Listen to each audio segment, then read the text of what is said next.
Olá, seja bem-vindo ao canal da Congregação Presbiteriana de Macapá. Eu sou o pastor Michel e eu gostaria de tratar com você nesta hora a respeito de um problema muito sério. Um problema que nesse período de pandemia pode dominar o nosso coração. Esse problema é a ansiedade. E a ansiedade a que me refiro não é aquela ansiedade boa ou aquela preocupação correta, legítima, que nos faz tomar os devidos cuidados quanto ao vírus. Mas eu estou me referindo àquela ansiedade, àquela preocupação exagerada, que muitas vezes traz aflição para a nossa alma, que afeta o nosso corpo e que demonstra incredulidade para com o Senhor Deus. Interessante, queridos, porque nós estamos passando por um período reconhecidamente de crise. E todos nós estamos sendo afetados por esta crise, seja num menor ou maior grau.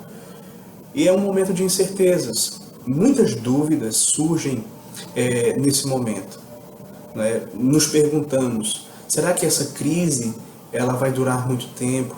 Será que eu ou alguém da minha família seremos infectados? Será que eu vou ter condições de poder sustentar a minha família? Será que eu terei condições de pagar as minhas contas? Será que quando tudo isso terminar, nós não seremos mergulhados em uma outra crise ainda maior, uma recessão econômica, por exemplo? Veja, todas essas preocupações elas são legítimas e nós precisamos fazer a nossa parte, fazer aquilo que nos cabe, tomar cuidado da nossa vida, daqueles que estão ao nosso redor, dar a nossa contribuição para que o nosso país saia dessa situação. Contudo, queridos, nós não podemos deixar de constatar que os nossos esforços eles são limitados. Chega um momento que mesmo fazendo a sua parte, você vai ter que confiar no Senhor, você vai ter que descansar no Senhor. E é muitas vezes nesse momento que a ansiedade ela acaba se manifestando em nossas vidas. Por quê? Porque nós amamos essa sensação de que nós estamos no controle. E quando esses períodos de crise nos sobrevêm, eles nos fazem cair na real de que nós não estamos no controle nem das nossas vidas, nem da vida daqueles a quem nós amamos. Que o controle de tudo está nas mãos do Senhor. E aí nós desconfiamos, será que Deus realmente vai cuidar de mim, da minha família? E aí nós demonstramos ansiedade, que é um reflexo da nossa incredulidade. E por ser uma incredulidade, é um pecado contra o Senhor Deus. Precisa ser visto assim, precisa ser tratado assim. As palavras mais preciosas a respeito de ansiedade nas Escrituras foram ditas pelo Senhor Jesus Cristo no Sermão do Monte. E o texto a que me refiro é o texto de Mateus capítulo 6, do verso 25 ao verso 34. Quando o Senhor Jesus subiu ao monte e passou a ensinar os seus discípulos sobre vários assuntos, e dentre esses assuntos ministrados por ele, ele abordou a questão da ansiedade. E o Senhor Jesus então vai ensinar os seus discípulos através de 6 verdades fundamentais a como eles deveriam combater a ansiedade, como eles deveriam tratar a ansiedade e vencê-la nos seus corações. E eu gostaria de, nessa hora, tratar com você a respeito dessas verdades, para que nós também, nesse período de crise, possamos enfrentar a ansiedade e vencê-la. Então vamos lá. Primeiro, devemos refletir no fato de que Deus é poderoso para nos dar a vida. Ele também é capaz de prover para nós o alimento. Veja o que está dito aqui em Mateus capítulo 6, no versículo de número 25. Por isso vos digo, não andeis ansiosos pela vossa vida, quanto ao que haveis de comer ou beber, nem pelo vosso corpo, quanto ao que haveis de vestir. Não é a vida mais do que o alimento, e o corpo mais do que as vestes? O que é maior, a vida ou o alimento? O corpo ou as vestes? Observe que o argumento do Senhor Jesus Cristo aqui é do maior para o menor. ele está dizendo, veja, se Deus ele te deu a vida, será que ele não será capaz de te dar o alimento para sustentar a vida? Se Deus te deu o corpo, né, será que ele não será capaz de dar as vestes para a preservação do corpo? E contextualizando, se Deus nos deu a vida, será que ele não tem poder para guardar essa vida durante esse período de crise? É importante, queridos, nós refletirmos sobre isso. Porque hoje nós vivemos em um período que, com o avanço da tecnologia, as notícias elas se propagam de forma muito rápida. E o que por um lado é bom, por outro, né, nós acabamos vivenciando tudo em tempo real. E muitas vezes são falsas notícias, são notícias que trazem alarme, né, à população. E nós nos sentimos em perigo, nós somos tentados a ficar desesperados, temos a impressão de que a qualquer momento nós seremos infectados e nós vamos morrer. É nessa hora que nós precisamos acalmar os nossos corações. Saiba que se você está tomando as medidas preventivas, aquelas que estão sendo amplamente divulgadas pelos meios de comunicação, você deve ficar tranquilo, você deve confiar no Senhor. Lembre que se Deus te deu a vida, não é? E você não contribuiu em nada para isso, não é? Se Ele te deu a vida, Ele será poderoso o suficiente para proteger a sua vida. Lembre-se que a sua vida não está nas suas mãos, não está nas mãos do acaso, está nas mãos daquele que é poderoso suficiente para guardá-la segundo a sua vontade. Mas o segundo ponto que eu gostaria de destacar é que Jesus também nos convida a refletirmos sobre o cuidado especial que Deus tem com os seus filhos. E ele vai então usar dois exemplos da criação.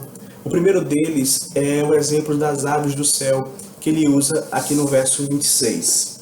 Diz assim: observai as aves do céu, não semeiam, não colhem, nem ajuntam em celeiros.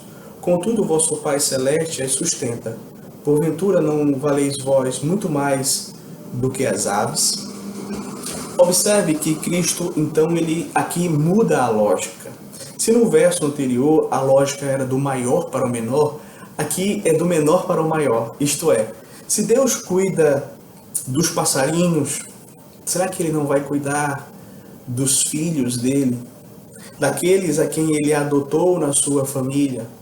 Se Ele cuida da sua criação, será que Ele não vai cuidar também dos seus filhos?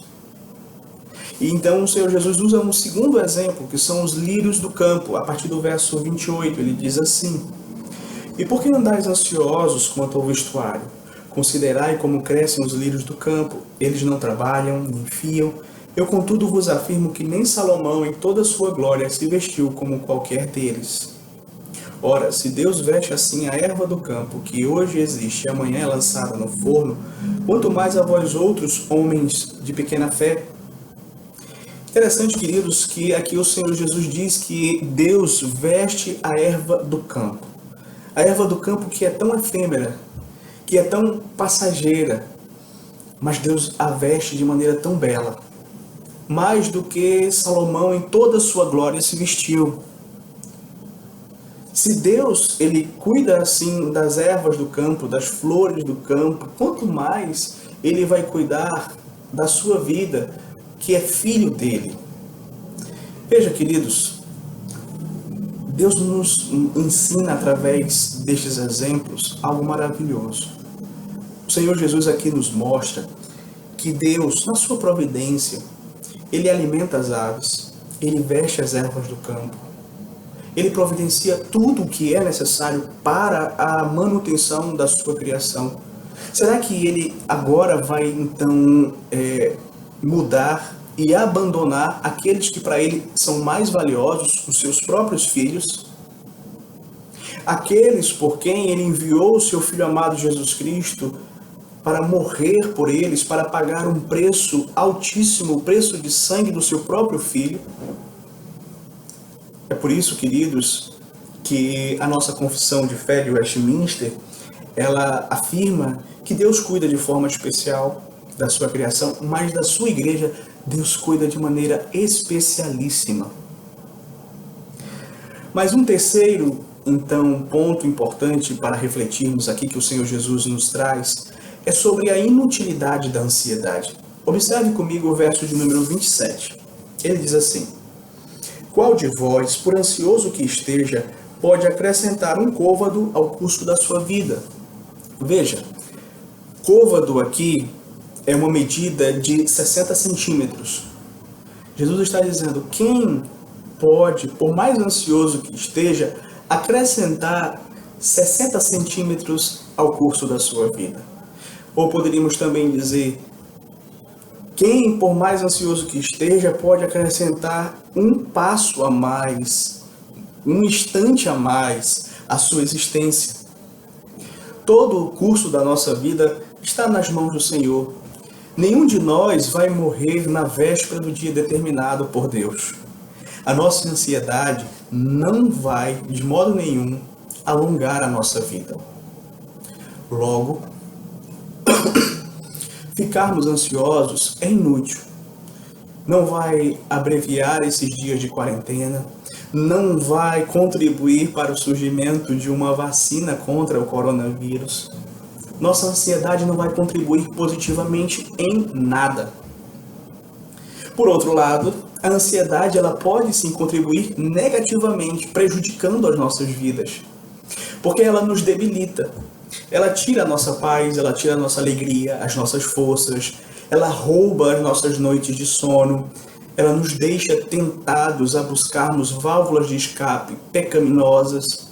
E sem falar que a ansiedade também ela atinge a nossa saúde física. Há várias doenças que são resultados da ansiedade, tais como taquicardia, enxaqueca, gastrite, problemas de pele e várias outras enfermidades. Então reflita, querido, querida, nesses dias.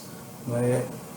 Esses dias eles não estão sendo fáceis para ninguém, mas eles ainda podem se tornar piores se você ceder à ansiedade. A ansiedade, além de ser um pecado contra Deus, ela também vai acarretar muitas outras dificuldades, tanto para a sua vida física quanto para a sua vida espiritual. E isto, além de não resolver o problema, é capaz de o que vai é produzir mais problemas. Mas uma quarta verdade que Jesus nos ensina aqui, que eu gostaria de compartilhar com você, é que nós precisamos refletir sobre o fato de que Deus conhece todas as nossas dificuldades, Deus está atento a cada uma delas. E isso nós podemos observar no verso 31 e 32, quando ele diz: portanto, não vos inquieteis dizendo que comeremos, que beberemos ou com que nos vestiremos. Porque os gentios é que procuram todas essas coisas, pois o vosso Pai Celeste sabe que necessitais de todas elas. O Senhor Jesus, aqui nesses versos, ele faz uma comparação importante entre aqueles que servem a Deus e aqueles que não servem a Deus. A expressão que ele utiliza aqui para gentios, naquele contexto, caracterizava aquelas pessoas que de fato não conheciam o Senhor. Observe que Jesus, então, ele afirma que essas pessoas, os incrédulos, elas possuem o foco apenas nas coisas desta vida, apenas na comida, na bebida, no vestuário. E justamente por terem um foco nessas coisas, a sua vida girar em torno dessas coisas, elas vivem constantemente ansiosas. E é interessante, queridos, porque Jesus não menciona preocupações fúteis. As preocupações aqui são legítimas. O problema não é se preocupar com essas coisas. A maneira como o ímpio se preocupa com elas é que é o problema. Exageradamente, ansiosamente. E nós não devemos seguir o mesmo caminho. Mas talvez você diga o seguinte: pastor, mas eu também me preocupo com a comida, com a bebida, com o vestuário, com as contas que eu tenho para pagar, e Está certo, você deve se preocupar. A questão não é se preocupar com essas coisas. Precisamos até nos preocupar de forma legítima com elas. Não de forma exagerada, pecaminosa, não de uma maneira que demonstre incredulidade da nossa parte. Quando o Senhor Jesus diz aqui claramente que Deus sabe que nós necessitamos de tudo isso, Ele está mostrando, meu querido, minha querida, que Deus não está alheio às nossas necessidades. Esse é o ponto. Ele sabe o que nós precisamos. Ele sabe que nós precisamos pagar as nossas contas. Ele sabe que você precisa sustentar o seu lar. Quando Cristo, então, ele ressalta o fato de que Deus conhece, é mostrando, olha, Deus não está alheio. Ele sabe que você necessita de todas essas coisas. Mas não as busque de maneira ansiosa. E em quinto lugar, Jesus também nos leva a refletir sobre qual deve ser a prioridade das nossas vidas. Veja que no verso 33 ele diz assim: buscai, pois, em primeiro lugar o seu reino e a sua justiça, e todas estas coisas vos serão acrescentadas. Jesus deixa claro aqui, querido, que a nossa prioridade nessa vida, antes mesmo das nossas necessidades físicas, materiais, deve ser o reino de Deus e a sua justiça. Essa deve ser a nossa principal preocupação aqui neste mundo. Ou seja, o nosso relacionamento com Deus, uma vida de obediência à palavra de Deus, buscar viver uma vida que glorifique ao Senhor, que promova o reino de Deus. Em síntese, a nossa prioridade aqui nesta vida é a nossa vida espiritual. E é interessante o verbo que Jesus utiliza aqui para buscar. A ideia aqui no original é de uma ação contínua, ou seja, devemos priorizar o nosso relacionamento com Deus, não ocasionalmente, não circunstancialmente, mas diariamente, constantemente. Inclusive, nesse momento em que estamos passando por esta crise, não podemos nos esquecer do nosso relacionamento com Deus, da nossa vida devocional, de que precisamos viver uma vida de obediência à vontade do Senhor, que precisamos viver uma vida piedosa. Interessante também, queridos, que nós precisamos refletir sobre como nós estamos usando o nosso tempo nessa quarentena que nós estamos vivenciando agora. Nós temos hoje a oportunidade de ficar em casa mais tempo. Eu sei que nem todos têm essa oportunidade, mas uma boa parte, talvez a maioria, tenha essa oportunidade. E como é que você está gastando o seu tempo? Você está lendo a Bíblia, você está ouvindo boas pregações, você está lendo bons livros, você está realizando o culto doméstico. Não permita que esse momento em que você está distante fisicamente assim da comunhão dos santos, da igreja, do ajuntamento solene, venha a ser um momento de esfriamento espiritual. Venha a ser um momento de você desanimar, de você se entregar à ansiedade, às preocupações. Então tome cuidado. Se você priorizar a sua vida espiritual, veja que a promessa que o Senhor Jesus faz aqui na sua palavra, todas estas coisas serão acrescentadas. Ou seja, tudo aquilo que você necessita, Deus vai, de acordo com a sua vontade, na justa medida, no tempo certo, acrescentar. Então, que você possa colocá-lo em primeiro lugar na sua vida. Mas, sexta colocação que o Senhor Jesus faz aqui, ele nos convida a refletir a respeito das nossas limitações. Veja o verso de número 34. Ele diz assim: portanto, não vos inquieteis com o dia de amanhã, pois o amanhã trará os seus cuidados. Basta ao dia o seu próprio mal. Aqui, queridos, o Senhor Jesus está nos ensinando através do bom senso. Basta ao dia o seu próprio mal. O dia de 24 horas, ele já tem preocupações e males suficientes para nós. Para que nós vamos então trazer os males dos outros dias? Para que nós vamos acrescentar mais preocupações? Deus, quando nos criou, Ele nos capacitou a lidarmos com as preocupações de hoje. Mas se você trouxer as preocupações da próxima semana, dos próximo mês, dos outros meses, você simplesmente não vai suportar. E é isso que nós temos visto muitas vezes acontecer em nossos dias. Pessoas que não estão aguentando. O corpo entra em colapso, a mente fica perturbada, porque a ansiedade é muito grande. Então, pense no seguinte: Deus nos dá a graça para vivermos hoje, para lidarmos com as preocupações de hoje. A graça para lidarmos com as preocupações de amanhã, Deus vai dar amanhã. Em outras palavras, viva um dia de cada vez. Viva um dia de cada vez. E eu gostaria então, a partir desta explicação, trazer algumas lições, algumas aplicações, além daquelas que já foram feitas, para o nosso coração. Primeiro, eu gostaria de me dirigir àquelas pessoas que são idosas. Certamente, essa é a faixa etária que mais tem sofrido com toda essa crise. As estatísticas mostram que a população idosa, ela tem menos chance de sobreviver ao vírus. E certamente ouvir tais informações é algo que pode deixar o seu coração, se você é um idoso, angustiado, ansioso, inquieto.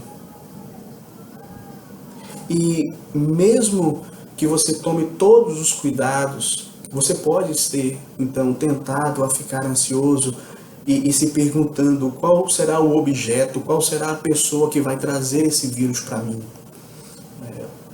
Mas você que serve ao Senhor e que faz parte desse grupo de risco, saiba de uma coisa. Saiba que a sua vida está nas mãos do Senhor. Lembre-se disso. Isso não quer dizer que você não deve tomar os devidos cuidados necessários. Não, tem que tomar sim, com certeza. Mas por outro lado, lembre-se que todos os nossos dias foram escritos e determinados pelo Senhor antes mesmo que existíssemos.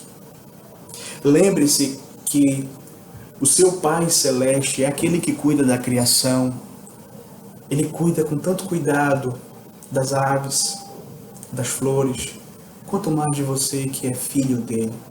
Você está debaixo do cuidado do Senhor. A sua vida não depende ou não está à mercê de estatísticas ou probabilidades. Ela depende do governo amoroso, sábio e soberano do nosso Senhor. Eu gostaria de citar para você um texto de Isaías, capítulo 46, verso 4, onde Isaías vai dizer assim: Até na velhice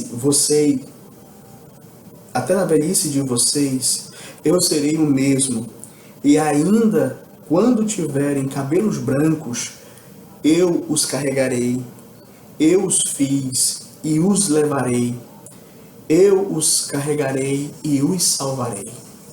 Até na velhice de vocês, quando os cabelos brancos chegarem, eu vou guardar vocês.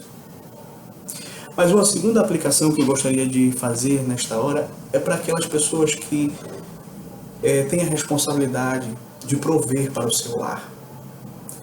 Nós sabemos, queridos, que muitas preocupações elas nos sobrevêm nesta hora, são preocupações legítimas, né? Como nós mencionamos aqui, né? Como é que eu vou sustentar minha família? Como é que eu vou pagar minhas contas? Será que a minha empresa vai quebrar? Será que eu vou ser demitido? Lembre-se, saiba que Deus conhece todas as suas necessidades. Ele sabe cada uma delas e Ele não está alheio a nenhuma delas. Ele sabe que o que você está, que aquilo que preocupa você não é uma questão de luxo, mas é uma questão de dar à sua família aquilo que é fundamental, aquilo que é básico, aquilo que é essencial. Então, não deixe que a ansiedade domine o seu coração, pois ela não vai trazer benefício nenhum. Pelo contrário, ela só vai trazer mais dificuldades. Ela, em vez de te ajudar a pagar as contas, o que ela vai fazer é aumentar as suas contas. Então, a ansiedade, ela é inútil, ela não ajuda em nada. O que você deve fazer é priorizar o reino de Deus, a sua justiça, viver para a glória de Deus, priorizar a sua vida espiritual, levar a sua família aos pés do Senhor e confiar que no momento certo Deus vai suprir as suas necessidades.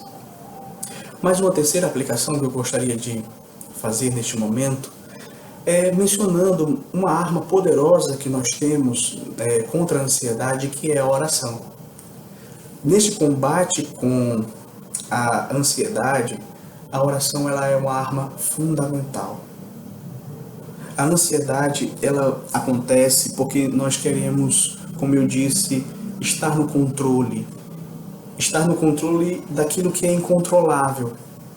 E a oração nos ajuda a reconhecer a nossa incapacidade. A oração, ela nos faz depender mais de Deus, confiar mais na providência, no controle, na sabedoria, na soberania de Deus. É por isso que o apóstolo Pedro vai nos dizer na sua primeira carta, no capítulo 5, versículo de número 7. 1 Pedro 5, versículo de número 7. Ele vai dizer assim: lançando sobre ele toda a vossa ansiedade, porque ele tem cuidado de vós. E não somente o apóstolo Pedro, mas também o apóstolo Paulo vai dizer palavras semelhantes lá na sua carta aos Filipenses, capítulo 4, do verso 6 ao verso 7. Ele diz assim: não andeis ansiosos de coisa alguma, em tudo, porém, sejam conhecidas diante de Deus as vossas petições pela oração e pela súplica e com ações de graça. E a paz de Deus, que excede todo o entendimento, guardará o vosso coração e a vossa mente em Cristo Jesus. Então, queridos, coloque diante de Deus tudo aquilo que tem preocupado você. Entregue, deposite diante do Senhor, lance sobre Ele toda a sua ansiedade. E permita que a paz de Deus, a paz que excede todo o entendimento, possa de fato inundar o seu coração. O próprio Senhor Jesus disse: eu vos dou a minha paz eu vos dou. Não vou-la dou como o mundo a dá. O mundo tem a sua paz da seguinte maneira: se tudo está bem, então há paz. Mas se entramos em crise, surgem os problemas, as dificuldades, então a paz vai embora. Mas o crente não. A paz que ele recebe do Senhor Jesus Cristo é essa paz que nós desfrutamos mesmo em meio às crises. E para que você possa então obter a paz de Deus, busque uma oração. Coloque diante do Senhor aquilo que tem preocupado o seu coração. Entregue a Ele e confie nele. Mas, em quarto lugar, quarta aplicação. A ansiedade ela é uma batalha que nós travamos na mente. Por isso que nós precisamos encher a nossa mente com tudo aquilo que fortaleça a nossa fé. Por isso, eu quero recomendar a você, nesta hora, priorize a leitura da Palavra de Deus. Reflita nas razões que o Senhor nos deu para não ficarmos ansiosos. Reflita nas promessas do Senhor em sua palavra. Memorize versículos bíblicos que possam te ajudar a combater a ansiedade. Esses que nós mencionamos aqui. Aprenda com os heróis bíblicos que também lutaram contra o medo, contra a ansiedade. Atente para o que Deus diz nesses momentos. Todos nós estamos sujeitos à ansiedade. Eu estou sujeito à ansiedade e muitas vezes eu tenho voltado para esse texto para tranquilizar o meu coração. Mas que você possa sempre se lembrar, você está nas mãos de um Deus soberano que controla todas as coisas. Um Deus que todas as vezes que diz na sua palavra, não temas, Ele também diz, porque eu estou contigo. Que Deus te abençoe. Permita-me agora fazer uma oração por nós a Deus. Senhor Deus, que o Senhor possa abençoar a cada um daqueles que tiveram a oportunidade de ouvir esta reflexão, que o Senhor possa, nesse período de crise, guardar os corações, que a Tua palavra possa inundar as nossas mentes, as nossas vidas, para que assim, Senhor, possamos, de fato, ser guardados pela Tua paz. E que esta paz, que excede todo o entendimento, possa nos dar condições de vivermos para a Tua glória nesse momento tão difícil. Assim eu te peço, assim eu te rogo, no nome de Jesus. Amém. Que Deus te abençoe e que continuemos firmes confiando no Senhor em meio a toda essa crise. Amém.